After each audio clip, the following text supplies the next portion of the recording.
30, disciplinary complaint against mixed martial artist Mr. Cormier. Mr. Cormier and team, you're welcome to come to the table.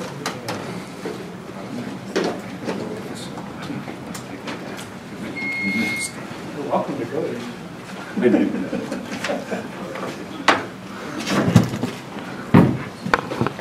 Good morning.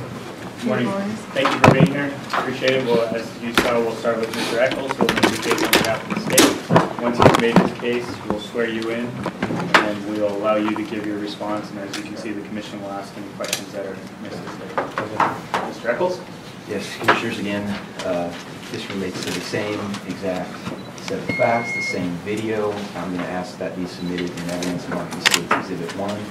The difference in this case is apparently that Mr. Cormier is denying that there's a violation under your statutes and regulations here. I'm going to submit it based upon the video. It takes two people to make a brawl happen. And I think when you watch the video, you're going to see his active participation in this, and that there is fault, there is culpability here. And again, there needs to be a deterrent message here.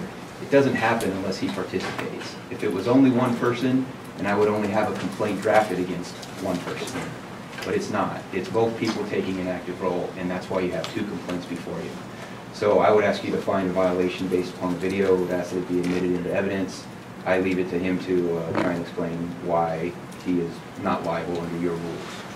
Thank you, Mr. Eccles. Counsel, do you agree to the video that was shown earlier being admitted into evidence? I do. I had the opportunity to watch it. Yes. Okay, thank you. If the video is admitted, Thank you. are you done with your... That's my case. Okay. Should we swear in Mr. Cormier first? Mr. Cormier, do you swear to tell the truth before this commission? Yes. And realize pursuant to NRS 467-115 that the penalty for perjury is the same as living in any court? Yes. Counsel, the floor is yours. Thank you.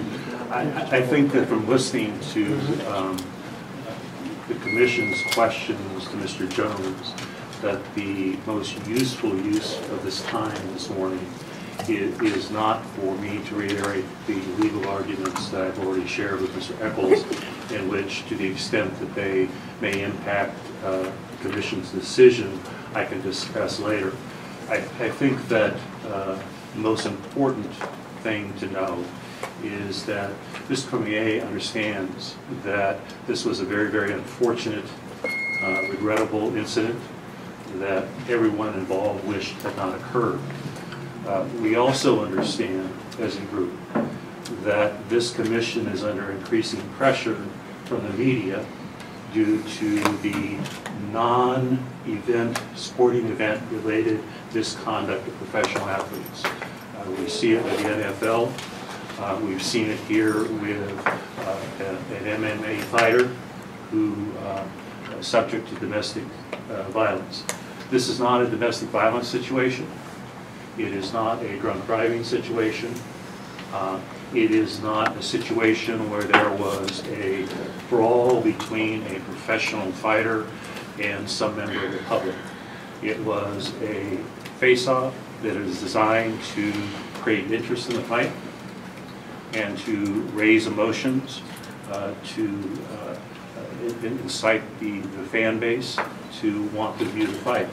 And as the Commissioner had indicated before, the fact that Mr. White was not in attendance, as he usually is at these sorts of things, may have been a contributing cause. There were all sorts of contributing causes. And at this point, I think it's important for the Commission to hear from Daniel as to exactly what happened and what his perceptions were, and answer whatever questions. So today, are you, in the complaint, you allege that this issue was of self-defense and allege no responsibility on Mr. Cormier's part? Are you continuing with that argument in no answer to the complaint? Yes, that is our legal.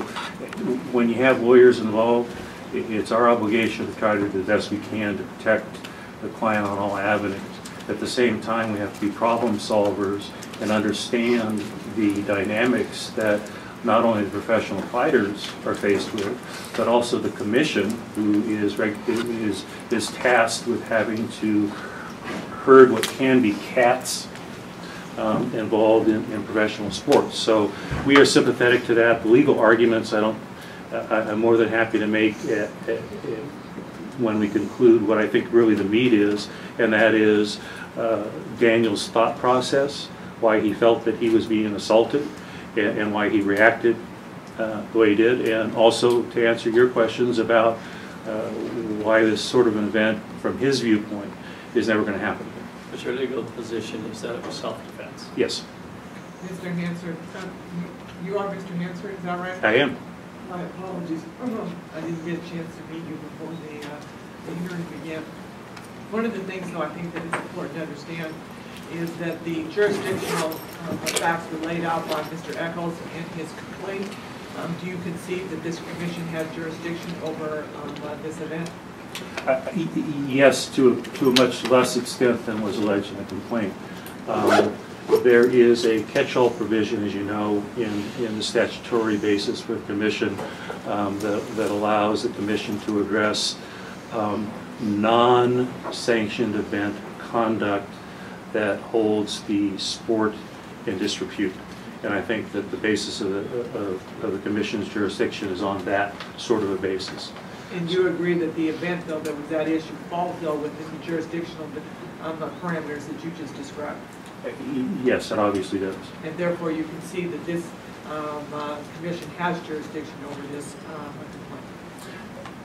complaint? Over the part of it that I outlined, yes. Thank you. Mr. Cormier, what is yours, sir? Okay. First off, if I can go back a little bit, John and I have had history. Not even when I was fighting in the same weight division that he was. I was fighting up at heavyweight, and from our first interaction, we had kind of issues. Then, a couple years later, I made the decision to go down to 205 pounds, and was at a different fight that, you know, we were just watching the spectators, and he walked up to me and asked me if I was going to do it because he wanted to fight me. So him and I have had history before, and I think in the moment, it was the first time that we come together, the first time that we had stood across each other as opponents. I always kind of point to guys like John Jones, Cain Velasquez, Anderson Silva. Those guys don't come around very often. Like they come, they fight, and they kind of go off on their own. Whereas guys like me, you know, I do TV stuff, I work, and we're in the public eye all the time. So when a guy like John comes around, the day of the event, if there were 1,000 people there, 700 were in front of him. And they're hooping and they're hollering and they're screaming. And then the guys right before us, they had a really intense face-off. They got right in each other's face. And I think the whole emotion of the situation kind of got to him, and he wanted to maybe replicate what those guys had done. And as he said earlier, you know, it's a game of inches, and no one wants to give an inch. So he kind of put his head forward onto me, which to me is that's aggressive. You know, I came to really take a picture. We can do that from a distance. We can do that from close. We don't have to touch each other. And when he did, that's when I pushed him away from me. I do take full responsibility for that, starting that pushing him, and it was a reaction to him actually putting his head on mine. Obviously, the whole altercation is viewed badly. You know, I've apologized a number of times to my family, to the UFC. I haven't been in front of you guys, so I'd like to apologize to the commission, the MGM Grand. But I've had to say sorry a lot of times, and I didn't lose a Nike deal. I didn't have one. But I had to go back to the gym where I coach kids wrestling. And their parents tell me, Daniel, you have to be true to yourself. There is nothing you can do that reflects on our children in a negative way. So countless times I've had to apologize for my actions. I don't really understand the legal stuff that you guys are talking about. I know that I am responsible in part for what happened. I am not that silly to not think that I did not play a part in that incident. But afterwards, it just kind of escalated. And from the push to maybe expecting him to push me back, I think him throwing the punch, I think that was an indication of the years of the distaste and the dislike that he has for me and that I have for him. So that's why I think it may have went so far so fast, because of years of him and I just really not being able to really coexist. There's a lot of distance kept between us because we're just different people. I am sorry for my part in the action. I am. But that would, when I'm saying that it was self-defense, I'm saying that it would not have happened if John and I would not have came into contact.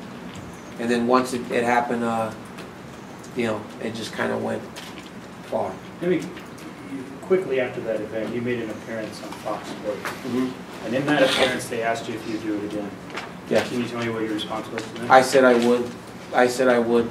A lot of emotion still. And I don't really. When I saw that response, the response wasn't emotional. It was you were. I really don't want to touch on it's kind of like my life. I've had situations where I was kind of the smaller kid, and I was intimidated a lot. And so when I finally learned to actually defend myself, I kind of made it a point that I always would defend myself. And in that instance, I felt like I was defending myself. And so like from the kid that actually went home actually crying every day to a kid that actually learned to wrestle and could defend himself and went on to do the things that we've done so far, I felt like if that's the case, I've always got to kind of defend myself. But your response to that situation was you understood that it helped the promotion and it helped sell tickets. Well, I mean, but that's not, that I wasn't saying it in that sense. Like I would do that to sell tickets. Obviously, there is promotion part of it, but that was real life. That wasn't for sales. How long after that? We did interviews all day, sir. Like you saw the Fox interview was right after the that one was probably you talking about the Fox Sports Live one? Mm-hmm. That was the evening, so there were some hours that passed, but right afterwards, I don't know if you guys saw it, but John and I did an interview for ESPN, and they kind of had the camera still rolling afterwards, and we said some very crazy things to each other. And it just kept heightening because even though we had gotten into that brawl, we continued to travel and do more and more and more of these interviews together. So even when we weren't in the same room, we were in each other's ear and we were kind of talking and jawing back and forth. Did you find it unusual for Mr. Jones to place his head against yours? Yes, Is that that's enough. Is that unusual in the world of MMA in weigh-ins? Not always. Some guys do that. Yes. But you responded Differently, yes. Because I can't help but feel in that instant that, as he said, it's a game of inches. You don't want to give anything, especially when you have two guys, that are undefeated. They don't know how to lose. They don't know how to, nobody wants to give an inch. I don't want him to intimidate me, as he said he had to respond, because he didn't want me intimidating or having an advantage over him. What was the question that was posed to you by the Fox reporter on the live Fox appearance? I think he might have said, I actually don't know if it was a question. I think I actually volunteered that information. I think I may have just said it. And I said, when John actually put his head on me, I have to defend myself. I feel like I have to defend myself.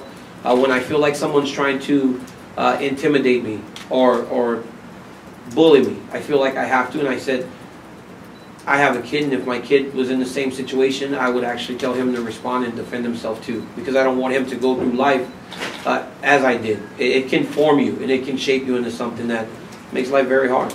All right, I want you to, we've got a few cameras here. I don't know if Fox Sports is here or not, but I know that there are some cameras over here.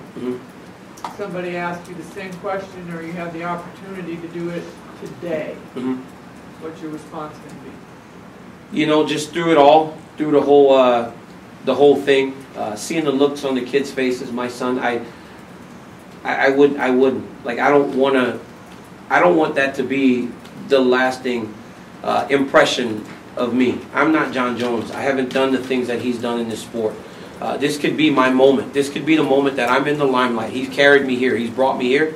And I don't want to, if I win or lose this fight, or if I win and don't go on to have the career he had, I don't want the lasting impression to be of me, a guy that's fighting in the lobby of the MGM Grand. So I would maintain my distance, and I wouldn't do that again. Like I don't want to fight. I'm there for a photo opportunity, and that's how I would approach it. Okay, so let's say that you got a face off and it's not John Jones, it's somebody else, and they put their forehead on yours. What are you going to do? I mean, I have to be more responsible.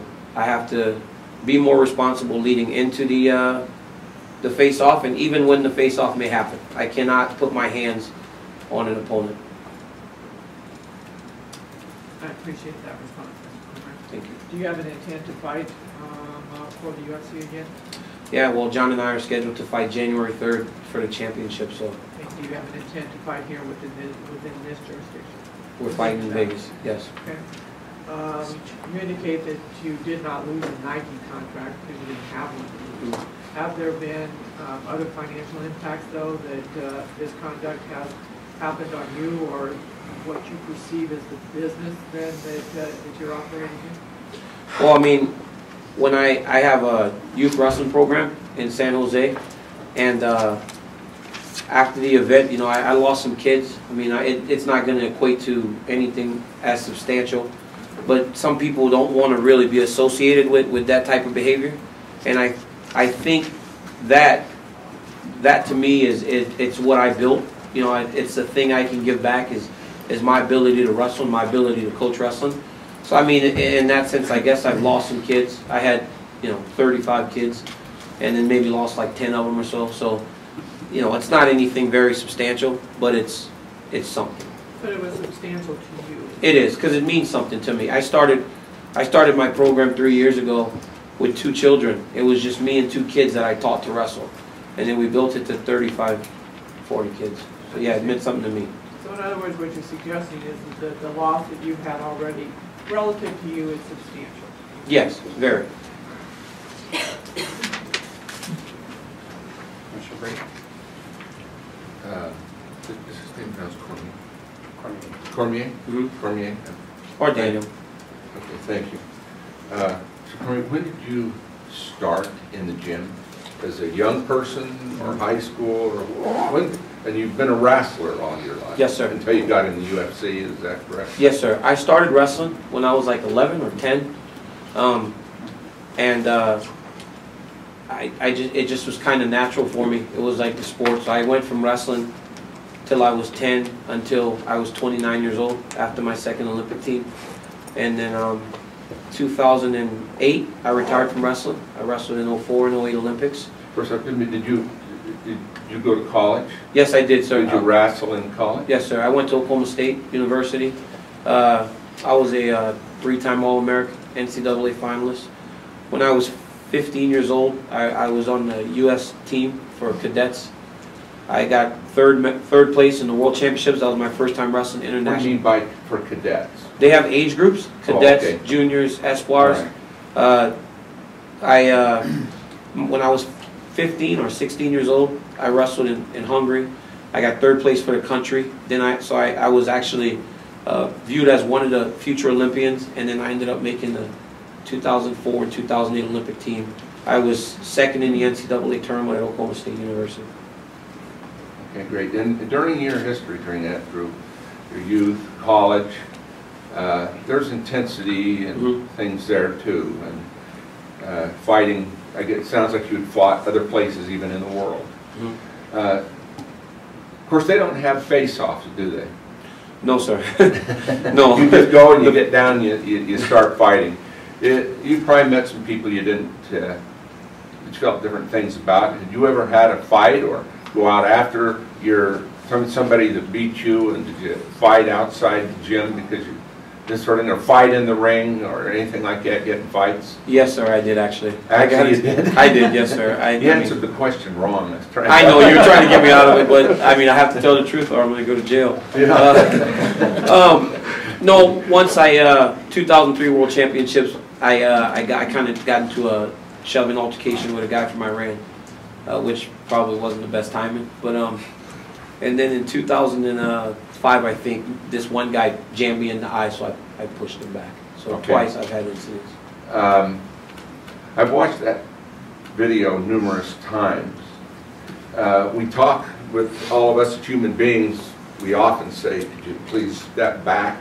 And they may be 2 feet away, but we term a space here called my space. Personal. And so people invade your space, you want them to back up or you back up. In this instance, though, this is what you get paid to do, is come in close contact for photo ops and, in fact, and this sort of thing. It sets you off. See, it seemed to me, have you ever had anybody put their forehead down onto your head like that? Sir, the last time someone tried to get that close to me was I fought a gentleman named Bigfoot Silva in 2011, and he's big, and he got really close to me, and it really did affect me. Like, I didn't do him anything, but when I went back into the back, my coach had to come up to me and tell me to calm down because I was visibly shaking. Like, it really does affect me when I feel like someone's trying to. When I feel like someone's trying to actually, like, I don't like to really use the word bully because it gets thrown around so recklessly, but it feels like when someone's trying to, like, kind of like stand over me and intimidate, it visibly affects me. And that's probably the last time. At a stare down, that's the only time it's ever happened. Every other time we're usually pretty respectful of each other. He rested, you felt his contact then on your forehead and face. So I actually... You pushed him back. That Yes, was sir. a spontaneous response. Yes, sir. From my reviewing of the video, is that what happened next? Did he throw a punch? Yes, he did. He did. Did you respond with a punch? No, I was backing up and he tried to punch me. Uh-huh. And then it's kind of, you know, at that point it was a street fight, kind of a fun, not funny, but something happened where I tried to grab his legs. I mean, I'm a wrestler, that's what we do. But I ended up grabbing the security guy and we fell. I thought it was him. I guess my eyes was closed or something because we fell. You realize that people could have been injured there? Yes, yes, sir, I do. And the security guy from the UFC was the person that I fell on top of, and he ended up having to seek some attention medically. And John and I both reached out to him. We tried to actually help him with anything we could. Okay, so you never threw a punch then? No, whenever he jumped on me on the ground, I was actually holding his head, trying to hold him close. And then once he got away, he was able to actually stand up and try it. Yeah, okay, because I was mind reviewing, some of it's off the screen, but I didn't see you throw a punch anywhere. No, I pushed him. I did push him. So yeah, I saw that. Okay. that wasn't, you know, that was my fault. How much approximately are you getting paid for this fight? 90 grand 90? for the next one. Yes. Is there a bonus opportunity on top Yes, of that? if I win. If I win, I get 90,000, but my base purse is 90,000. 90,000, okay. There's no additional promotional pay on that? No, anything? I could potentially get an undisclosed amount afterwards, but that's kind of at their discretion. That's all my question. Commissioner Marnell? I have a hard time with the self-defense argument, and I'm going to tell you why. Self-defense to me means you have no other alternative. It means your back's in the corner. I almost look like what you would learn in a CCW class. You know, you can't really use that force unless there's another option. I do agree that I did see he was the aggressor in that. What would have been another thing you could have done? I could have backed up. I could have literally just took a step back. That's all I want to make sure that you recognize that. I could have taken a step back. It would have caused me caused me a lot less grief. It would have caused the UFC a lot less grief. It would have caused everyone involved. You know, I could be at practice right now if I would have just taken a step back. Okay. So is that what we should expect from you when you actually do fight him? Is that you're going to keep him close like that to keep those big arms from swinging around? Is that the strategy? When we fight? What you showed there. Keep it. I'm making. Wait, are you asking me? No, I know. Are you asking me about my fight strategy? Because I'll tell you. I'm going to take him down. I'm just going to go across the cage and take him down. All right. Okay.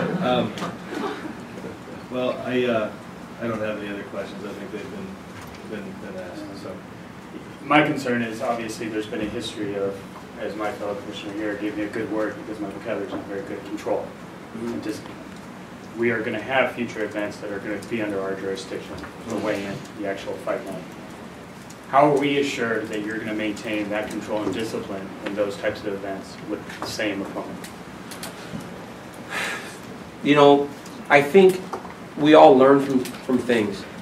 You know, as I said to Commissioner Brady, in the wrestling thing, I actually got into it with the Iranian guy, and then we just kind of went off on our own, you know, and you know, I'm here today, you know, and having to answer for my actions. You know, you learn from these things. I really didn't, like, for me, it's like I value different things, you know, and I think that's why, you know, John and I actually don't see eye to eye on a lot of stuff. I get happy when I win a fight. I enjoy winning. I enjoy getting paid.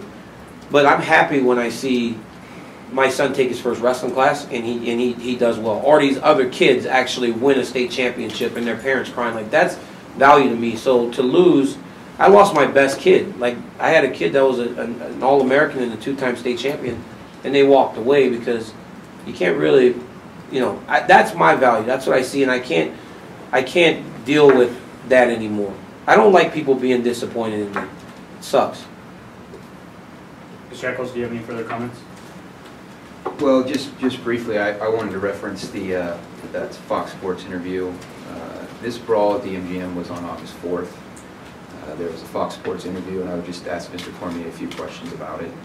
Do you recall that interview on August 6th? It was with Brian Sand and Kenny Florian. UFC Tonight? Yes. Yes. Okay. And do you recall being asked by the interviewer whether or not this altercation with you and Mr. Jones was good for promoting the fight? I do. Do you recall your answer to that question? I think so. Can you tell me what you think your answer was? I think I might have said, you know, it made more people excited about the fight. Do you recall saying that it was good for your paycheck? Yes, I did, actually. I did, honestly. I'm not going to sit here and lie. Because I'd probably get more money if we sold more pay-per-views, but I don't really know. Thank you. I don't have further questions, and basically that ties me into my closing. There has to be some kind of penalty to deter this activity, and if it's just good for the paycheck, then it could happen again, and we obviously don't want this to happen again. It's bad for everybody involved. Mr. Chairman, yes. A question. But that wasn't going through your head at the time. Not at all. Shoving. This is just something you're very open with your remarks, so you say that. That wasn't your intent at the time of this happening. You're not planning for the next time there's a face-off to shove somebody to fight. So when we met that morning, and this is why I said maybe the crowd and everything kind of played a part, because when we met that morning, John and I, we both walked into the back of the MGM Grand together. And he walked up and I introduced him to my fiance. And he's very cordial, and it was fine. We shook hands. It was fine. So I didn't anticipate that type of stare down. I thought we were okay. So even though we had history, I was like, okay, well, now we get to fight. It doesn't matter all the words that we said before. It doesn't matter how we felt about each other before. So I didn't really anticipate that type of stare down. So when it happened, it did kind of take me by surprise. But no, I was not thinking that. And for the record, I co-host that show a lot of times. So it's like when I'm doing an interview as an athlete, it's almost like I'm still talking to my friends. It's things that we would say inside the green room. Like, well, you know, it was bad. We shouldn't have fought, but I'm probably going to get some extra money. That's the degree to which I was kind of saying that. And if, you know, obviously when you're in this type of situation, you can't say anything like that because that's all recorded. But once again, this is where John Jones has taken me in terms of spotlight. On that comment, is what you're telling us today what you truly believe, or is this what you're being told to say? No. I'm not saying that like I'm not saying that it was what I was told to say. I'm saying like if you and I are good friends and we host a TV show together every week, you may say things that you might not say in public. I said it on an interview, not realizing that we weren't just sitting in the avocado room. We're on national television. So it's just, I host that show with those guys at times. So I think that's kind of the mistake I made, talking to friends. Like with me, it's like what you get. Like what you see is what you get. I'm honest. And sometimes to a fault. But in that moment, I felt like I was talking to two of my friends. Are there any other questions from commissioners? If not, I'm going to allow the last opportunity to make these statements. Yes, thank you. Just very briefly, from the discussion of the penalties and discipline in connection with the deliberations on Mr. Jones, I note that it was significant, and there was a question asked about the nature of his purse. So I think that one thing that as part of your deliberations, although it is my legal position that this was a matter of self-defense, there was an offensive touching and allowed him to remove that from contact with him, and he stepped back. He didn't taunt Mr. Jones. He just simply pushed him off him, stepped back, at which point Mr. Jones threw down the belt and started throwing punches. So we have to look at, one, the disparity in the incomes and the purses in consideration and in discipline. We also have to look at the very, very great disparity between the culpability for us all being here. And Mr. Jones, because of the video, came in and admitted the allegations that Mr. Eccles had made in the complaint, which included him being the aggressor. And he was actually the aggressor twice. Once when he came in and brought contact with the head, the second time after he also, as you pointed out, he could have stepped back at that point and diffused the situation. He didn't do so either. He then chose to escalate it. So when you are weighing what sort of discipline, if any, to impose on my client, I think you have to take into account those great disparities. Thank you. We'll now enter deliberations where we'll converse amongst ourselves as a commission, and then we'll come out with a motion. Thank you. Mr. Chairman? Yes, sir. I know I'm the green horse, but I would just throw out there that I think in the interest of consistency, I would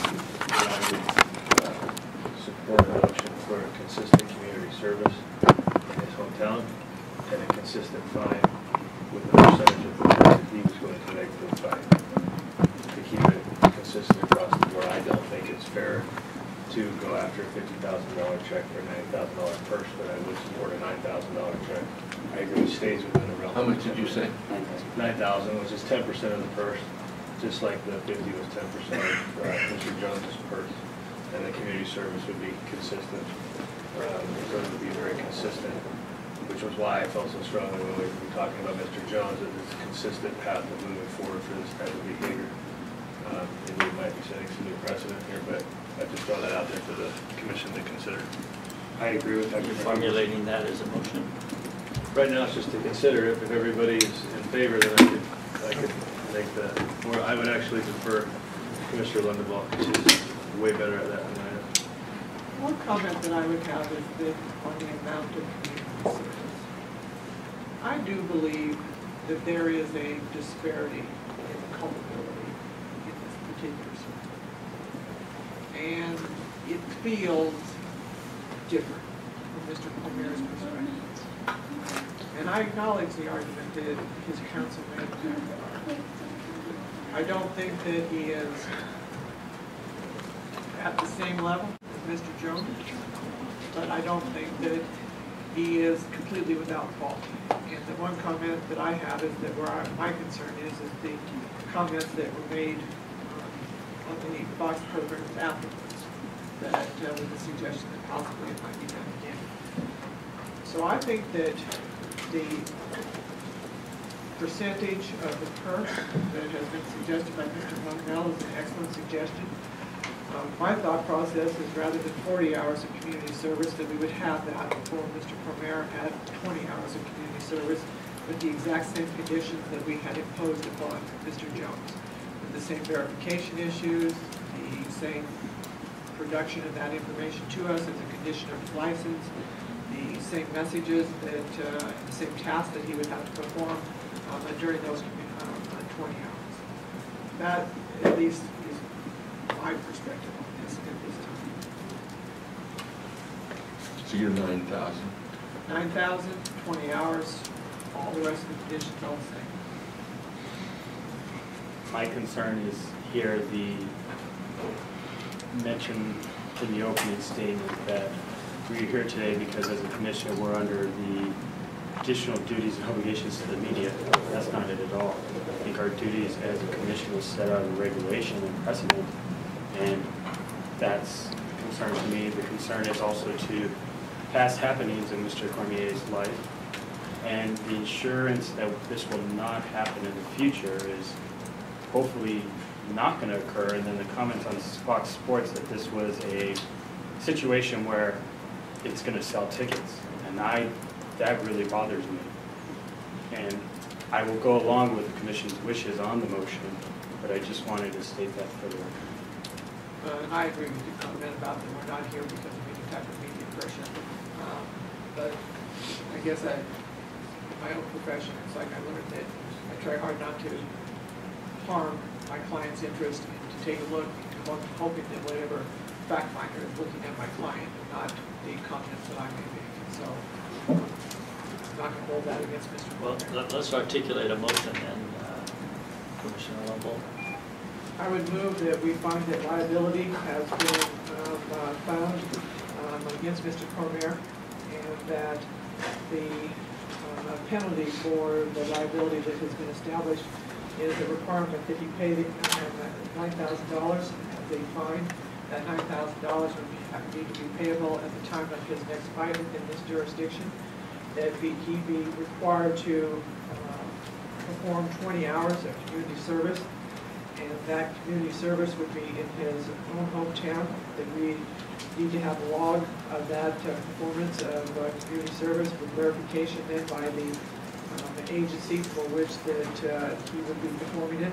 That the task that he would undertake then during that community service is trying to send a message, whether it be to other participants or children, an anti-bullying message, and that all of this is reported to us as a condition of his next license to fight.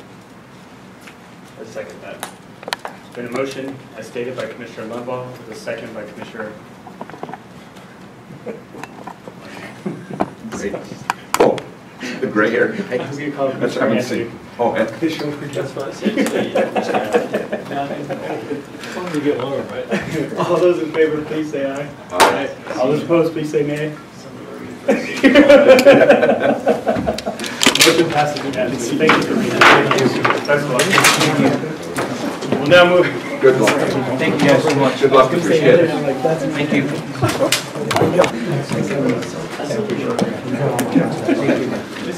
Now moving on to item number 31, hearing on mixed martial artist Mr. Silva's motion to dismiss complaint